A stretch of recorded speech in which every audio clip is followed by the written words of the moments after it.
జోహార్ ఎన్టీఆర్, జోహార్ జోహార్ ఎన్టీఆర్, జోహార్ జోహార్ ఎన్టీఆర్.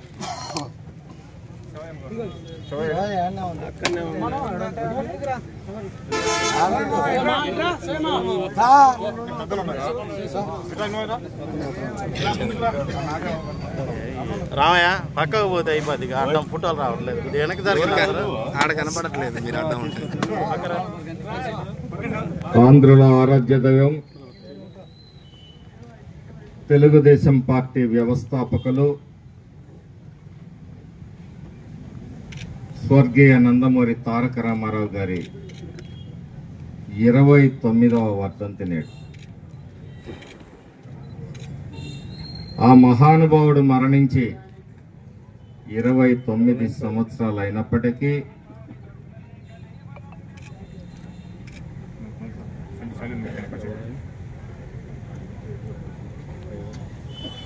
తెలుగు జాతి ఉన్నంత వరకు ఆయన ఖ్యాతి,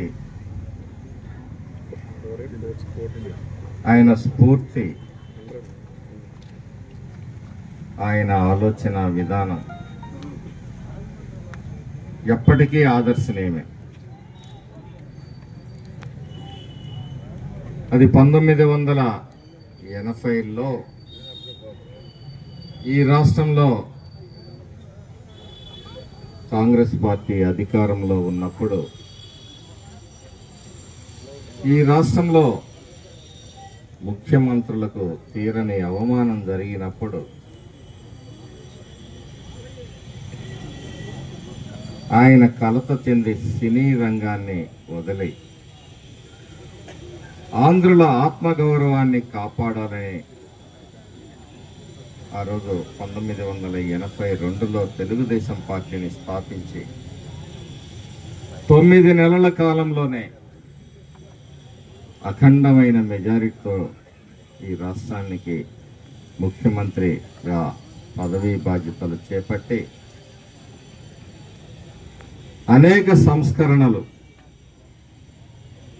సాంఘిక దురాచారాలని రూపుమాపుతూ సమాజంలో అన్ని వర్గాలని, అన్ని కులాలని, అన్ని మతాలని సంఘటితపరుస్తూ ఒక చక్కటి పరిపాలనని అందించిన మహోన్నతమైన వ్యక్తి అన్న ఎన్టీ రామారావు గారు. ఆ రోజుల్లో మనం హైదరాబాద్ పోతే ఏ గంట కర్ఫ్యూ వస్తుందో తెలియదు. అలాంటి పరిస్థితుల్లో హైదరాబాదులో మత సామరస్యాన్ని కాపాడిన వ్యక్తి అన్న ఎన్టీ రామారావు. ముఖ్యమంత్రి మారాలి అంటే కాంగ్రెస్ పార్టీలో ప్రజలకి కత్తిపోట్లు పడాయి, మత కల్లోలాలు సృష్టించేవాళ్ళు. ప్రజలు అనేక బాధలు పడే పరిస్థితుల్లో పార్టీలకు అతీతంగా స్పందించి వారు ఆ చరిత్రని, ఆ చీకటి చరిత్రని సమాప్తం పలికిన వ్యక్తి అన్న ఎన్టీ రామారావు. ఆయన రాజకీయాల్లో రావటమే ఒక గొప్ప నినాదంతో, అది నినాదం కాదు, ఆయన విధానం. సమాజాన్ని దేవాలయంగా, ప్రజల్ని దేవుళ్ళుగా. ప్రజలను లేని సమాజం ఏముంటుంది? ఈ సమాజమే ప్రజలు. వాళ్ళ కోసం పనిచేయాలి. బడుగు బలహీన వర్గాలకి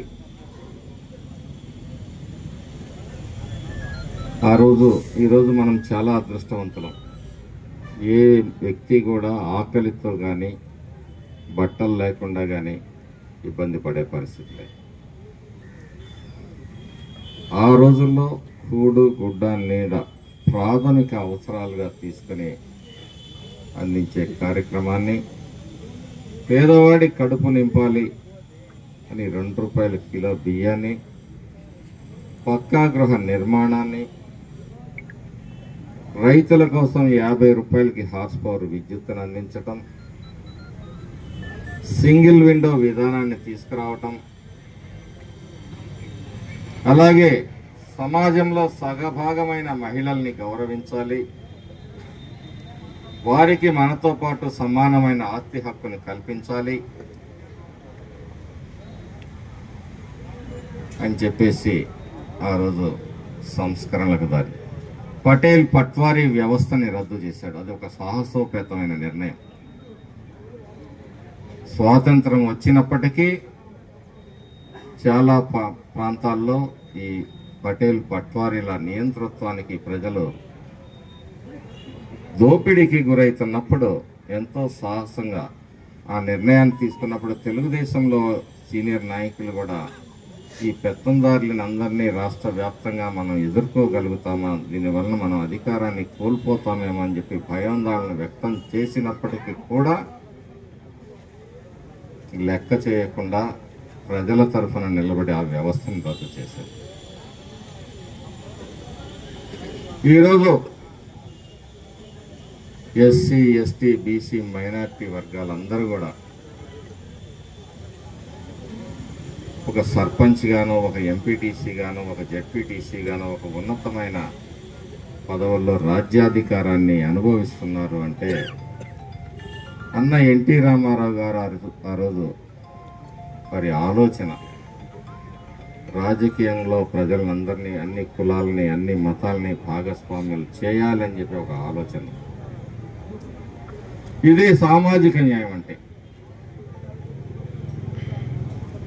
అలా మొదలైన ప్రస్థానం మరి మన ప్రియతమ గౌరవ ముఖ్యమంత్రి నారా చంద్రబాబు నాయుడు గారు కూడా విద్యా ఉద్యోగ అవకాశాల్లో మహిళలకి పెద్దపీట వేయటం, రిజర్వేషన్లను కల్పించటం, ఆడబిడ్డల కోసం దీపం పథకాన్ని తీసుకురావటం,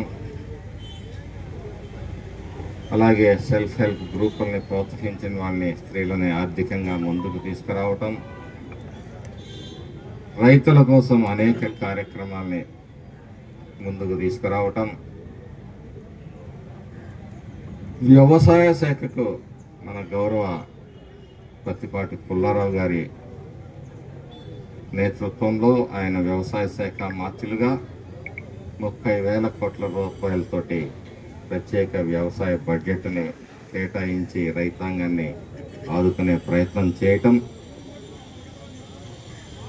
ఆ రోజు మీరు చూశారు, స్ప్రింక్లర్లు, డ్రిప్పులు, రెయిన్ గన్స్, హార్వెస్టర్లు, ట్రాక్టర్లు, పవర్ స్ప్రేయర్లు, మన మిరపకాయలు తడిసిపోతే కప్పుకోవటానికి మరి టార్పాలిన్ పట్టలు, అట్లాగే హార్టికల్చర్ డిపార్ట్మెంట్లో అనేక పరికరాలని, లోన్లు, సబ్సిడీలు ప్రోత్సహించటం, 0 వడ్డీని, అలాగే బంగారపు లోన్లు ఇవన్నీ ఉండేవి. గడిచిన 5 సంవత్సరాలుగా అవన్నీ కూడా మరి కనుమరుగైపోయినాయి. తెలుగుదేశం పార్టీ కేటాయించిన వ్యవసాయ బడ్జెట్లో సగానికి సగం వైసీపీ బడ్జెట్లో పరిపాలన తగ్గించడం జరిగింది. ఏ వైసీపీ నాయకుడైనా వేదిక మీద వచ్చి మాట్లాడటానికి సిద్ధమైతే గణాంకాలతో సహా తెలియజేయటానికి తెలుగుదేశం పార్టీ నాయకులు, కార్యకర్తలు సిద్ధంగా ఉన్నారు. అది నియోజకవర్గ వేదికైనా, జిల్లా వేదికైనా, రాష్ట్ర వేదికైనా అని చెప్పేసి ఈ సభాముఖంగా ఛాలెంజ్ చేసి చెప్తా ఉన్నాం. ఈరోజు రైతులు ఏదో కష్టాల్లో ఉన్నారని చెప్పి మాట్లాడే ఈ నాయకుల్ని ప్రశ్నిస్తున్నాం. వరికపూడిసెల దశాబ్దాల కల మేము నెరవేరుస్తాము, అది నెరవేర్చకపోతే రాజకీయాల్లో ఉండను అన్న సన్నాసి వెధవెవడో ఈ ప్రజలందరికీ తెలుసని కూడా ఈ సభాముఖంగా తెలియజేస్తాను. ఎన్నికల్లో ఓడిపోతే రాజకీయ సన్యాసం చేస్తానన్న సన్యాసి వెధవెవడో కూడా ప్రజలందరూ కూడా గ్రహించాలి. సిగ్గుమాలి తగుదనమ్మా అని ఈరోజు తెలుగుదేశం పరిపాలనలో రైతులు కష్టాలు పడ్డారు అని చెప్పి మాట్లాడారు. మీ బతుకులో 1 ఎకరానికి నీళ్లు ఇచ్చారా? ట్యాంకర్లతో నీళ్లు తోలి శంకుస్థాపనలో ప్రారంభోత్సవాలు చేస్తారా? ఇంతకన్నా రైతులను మోసం చేసిన ప్రభుత్వం ఏమన్నా ఉందా? రైతుల భూముల్ని ఆక్రమించుకున్నది మీరు. వేరు రైతుల భూముల్ని తాకట్టు పెట్టుకే కోట్ల రూపాయల కుంభకోణం చేసిన వ్యక్తులు మీరు. నాగార్జున సాగర్ ఎయిర్పోర్ట్ పక్కన ఏనాడో ముంపుకు గురై మరి పోగొట్టుకొని నష్టపరిహారం కింద కాంపెన్సేషన్ కింద వాళ్ళకి ఇచ్చిన భూముల్ని ఆక్రమించుకున్న ఎస్సీ ఎస్టీ వాళ్ళ భూముల్ని ఆక్రమించుకున్న దోపిడీదారులు మీరు. నీ 15 ఏళ్ల పిన్నెల్లి రామకృష్ణారెడ్డి 15 ఏళ్ల పరిపాలనలో ఈ ప్రాంతంలో మంచినీళ్ళు కూడా ఇవ్వలేకపోయావు. మందు మాత్రం 300 నుంచి 600 రూపాయలు అమ్ముకున్నావు. 1000 కోట్లు గడించావు. ఈరోజు శుద్ధులు సూక్తులు మాట్లాడుతున్నావు. 9 సార్లు కరెంటు ఛార్జీలు పెంచింది మీరు. ప్రజల నెత్తిన భారం మోపింది మీరు. తెలుగుదేశం పార్టీ ఈరోజు కూడా నదుల అనుసంధానం చేయాలి, రాయలసీమతో పాటు అలాగే శ్రీకాకుళం నుంచి రాయలసీమ అనంతపురం వరకు ఏ విధంగా సస్యశ్యామలం చేయాలి, గోదావరి జలాల్ని సముద్రంలో కలిసిపోతున్నాయి, వీటిని ఏ విధంగా మనం వాడుకోవాలి అని చెప్పేసి భవిష్యత్తు ప్రణాళికలు 2047గా పెట్టుకుంటే దాన్ని అవహేళన చేస్తారు. మీకు జీవితంలో గత 5 సంవత్సరాల్లో ఒక విజన్ అంటూ ఈ రాష్ట్రం పట్ల ఏడ్చిందా? ఈ రాష్ట్ర భవిష్యత్తు పట్ల కానీ, ఈ రాష్ట్ర యువత భవిష్యత్తు పట్ల కానీ, ఈ రాష్ట్రంలో ఉన్న రైతాంగం భవిష్యత్తు పట్ల కానీ ఒక్క ఆలోచన మీ బ్రతుకులో ఎప్పుడన్నా చేశారా? ఇసుక దోపిడీ, మద్యం దోపిడీ, గనుల దోపిడీ, దోపిడీలు చేసుకుంటూ ప్యాలెస్లు కట్టుకుంటూ ఈరోజు మాట్లాడతారా? ఏం కొంపలు మునిగా 6 నెలల్లోనే ఇక్కడ ఏదో అరాచకాలు జరిగిపోయాయి. వరదలొచ్చి విజయవాడ మునిగిపోతే బస్సులో ఉండి బాబు గారు ఆ వయసులో ఆయన మానిటర్ చేస్తూ మాలాంటి ఎమ్మెల్యేలందరినీ కూడా డివిజన్కి ఒకళ్ళని వేసి 4-5 డివిజన్లకు ఒక మంత్రిని వేసి వాళ్ళకి ఎటువంటి లోటుపాట్లు జరగకుండా తెలుగుదేశం కేడరు, ఎన్డీఏ కూటమి కార్యకర్తలు వాళ్ళు సేవ చేసి ఆదుకుంటే దాన్ని అవహేళన చేస్తారు. ఈ శవ రాజకీయాలు చేయటం అనేది మీకు మీ పుట్టుకే శవ రాజకీయాలతో మొదలైంది. ఆ రోజు స్వర్గీయ రాజశేఖర రెడ్డి గారు చనిపోతే శవాన్ని పక్కన పెట్టుకుని రాజకీయం చేసిన వ్యక్తి ఈ జగన్మోహన్ రెడ్డి. బాబాయి హత్యని రాజకీయం చేసి ఓట్లు గడుపుకోవాలనుకున్న వ్యక్తి ఈ జగన్మోహన్ రెడ్డి. కోడికత్తి దాడి చేసి ప్రజల్ని ఎమోషన్స్ కు గురి చేసి ఓట్లు దండుకుందామనే ప్రయత్నం చేసిన వ్యక్తి జగన్మోహన్ రెడ్డి. మరి ప్రజాస్వామ్యాన్ని అపహాస్యం చేస్తూ ఈ మాజీ శాసనసభ్యుడు ఇక్కడ పట్టుబడితే, పాలవాయి గేట్లో దౌర్జన్యం చేస్తే కేసు బుక్ అయితే జైల్లో ఉంటే ఆయన పరామర్శ యాత్రకు పోయాడు. ఆయన రాష్ట్రంలో మొట్టమొదటి యాత్ర వచ్చింది అక్కడికే, జైలు కాడికి. జైలు పక్షులు జైలు దగ్గరికే వస్తాయి. ఎందుకంటే వాళ్ళకి కావాల్సిన సరుకు కూడా జైల్లోనే ఉంటుంది. రౌడీలు, గూండాలు, నేరస్తులే కానీ వాళ్ళ పార్టీకి కావాల్సింది మంచివాళ్ళు కాదు. అక్కడికి వచ్చి ప్రజాస్వామ్యం గురించి మాట్లాడతాడు. నీ మాజీ శాసనసభ్యుడు ఎందుకు జైల్లో పడ్డాడో కూడా నీకు జ్ఞానం లేదా? ప్రజాస్వామ్యాన్ని ఖూనీ చేసి, దోపిడీ చేసి, వ్యవస్థల్ని ఏ వ్యవస్థలో పట్ల మనం ఎన్నికల్లో పోటీ చేస్తున్నామో అదే వ్యవస్థని అపహాస్యం చేస్తే తెలుగుదేశం పార్టీ ప్రజాస్వామ్యాన్ని అపహాస్యం చేశారని మాట్లాడతాడు. 9 సార్లు కరెంటు ఛార్జీలు పెంచి రోడ్డెక్కి కరెంటు ఛార్జీలకు వ్యతిరేకంగా ధర్నాలు చేస్తాడు. రైతులు ఇబ్బందులు పడుతున్నారని ధర్నాలు చేస్తాడు. ఆరోగ్యశ్రీని అటకెక్కిచ్చే పరిస్థితి తీసుకొచ్చావు. ఫీజు రియంబర్స్మెంట్ చేయలేదు. ఈరోజు విద్యార్థులు ఇబ్బంది పడతా ఉన్నారు. అధికారంలోకి రాగానే ఎన్నికల ముందు ఏం చేశారు? అవ్వాతాతలు ఈ మండు టెండలో సచివాలయాల దగ్గరికి తరలించి వడదెబ్బ కొట్టేయడం చచ్చిపోతే ఆ శవాల్ని పెట్టుకొని ఆనందంగా ఊరేగింపులు చేసుకుంటూ తెలుగుదేశం పార్టీ మీద దుమ్మురేపే ప్రయత్నం చేశారు. మరి అవ్వాతాతలకి రాగానే అన్న రోజు నుంచి 3 నెలలతో పాటు మొదటి నెల 7,000గా, తర్వాత 4,000గా, మరి వికలాంగులకి 6,000గా, దివ్యాంగులకి 10,000గా, పూర్తిగా డిసేబుల్డ్కి 15,000 ఇచ్చిన ఘనత తెలుగుదేశం పార్టీ. మొట్టమొదట ఈ రాష్ట్రంలో పెన్షన్ని ప్రారంభించిన వ్యక్తి అన్న ఎన్టీ రామారావు గారు. ఇది మా నిజాయితీ, ఇది మా నిబద్ధత. మీలాగా దోపిడీలు చేస్తూ ఈడీ ఎన్ఫోర్స్మెంట్ కేసులను ఎదుర్కొంటూ జైళ్లలో గడిపిన చరిత్ర మాది కాదు. తప్పుడు కేసులు పెట్టి ప్రజలకు స్కిల్ డెవలప్మెంట్ ఏర్పాటు చేయాలి. ఈ రాష్ట్రంలో విద్యార్థుల నైపుణ్యాన్ని పెంచాలి, వాళ్ళని ఉత్తమమైన వాళ్ళగా తీర్చిదిద్దాలని ఒక సదా ఆలోచనతోటి అది చేస్తే దాంట్లో దోపిడీ జరిగింది 350 కోట్లు అని చెప్పి చివరికి 16 కోట్ల 13 కోట్లుగా దిగజారిన మీ నీచమైన చరిత్రని బాబు గారిని జైల్లో పెట్టారు. ఇవన్నీ కూడా ప్రజలు గమనించారు. ఒక్క అవకాశం అంటే కొంప కొల్లేరు చేశావు. ఈ రాష్ట్రాన్ని అప్పుల గుండంలో ముంచావు. 3,500 కోట్ల రూపాయలతో ధరల స్థిరీకరణ నిధిని అన్నావు. 4,000 కోట్ల రూపాయలతో ప్రకృతి విపత్తు నిధులను ఏర్పాటు చేస్తానన్నావు. లక్షల కోట్లు అప్పు చేసినప్పుడు ఈ రైతాంగం మీకు గుర్తు రాలేదా జగన్మోహన్ రెడ్డి? ఈరోజు ముసలి కన్నీళ్లు గారుస్తానికి వస్తున్నావా? శవం వాసన కనపడితే వీళ్ళకి అంతులేని ఉత్సాహం వస్తుంది అనమాట. మొన్న తిరుపతి తొక్కిసలాట్లో చనిపోతే అక్కడికి వాలిపోతాడు.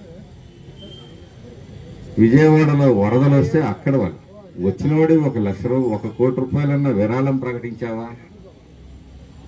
లక్షల కోట్లు దోపిడీ చేసిన వ్యక్తివి నువ్వు. మరి పవన్ కళ్యాణ్ గారు అక్కడికక్కడే ప్రకటించారు ఆయన కష్టార్జితాన్ని. నీకు ఎంతసేపు అధికారాన్ని అడ్డం పెట్టుకొని దోపిడీ చేసే అనే ఒక ఆలోచన తప్పితే ఈ రాష్ట్ర ప్రజలు సక్రమంగా ఉండరు. నువ్వేసే బటన్ నొక్కుడు కోసమో నువ్వేసే బిచ్చం కోసమో ఈ రాష్ట్రంలో ప్రజలందరూ కూడా ఎదురు చూస్తూ ఉన్నారు.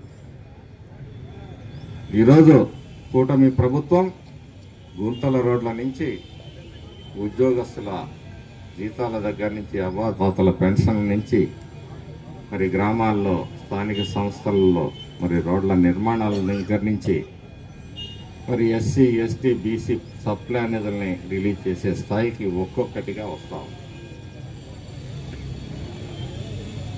ఇది కూటమి ప్రభుత్వం మీరిచ్చిన తీర్పుకి కట్టుబడి ప్రజల సంక్షేమం కోసం, ఈ రాష్ట్రాన్ని అభివృద్ధి పదంలో నిలబెట్టడం కోసం, ఈ రాష్ట్రంలో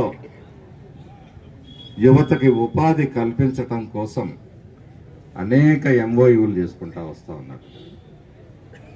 75 ఏళ్ల వయసులో మన గౌరవ ముఖ్యమంత్రి గారు ఈరోజు 16 నుంచి 18 గంటలు కష్టపడుతూ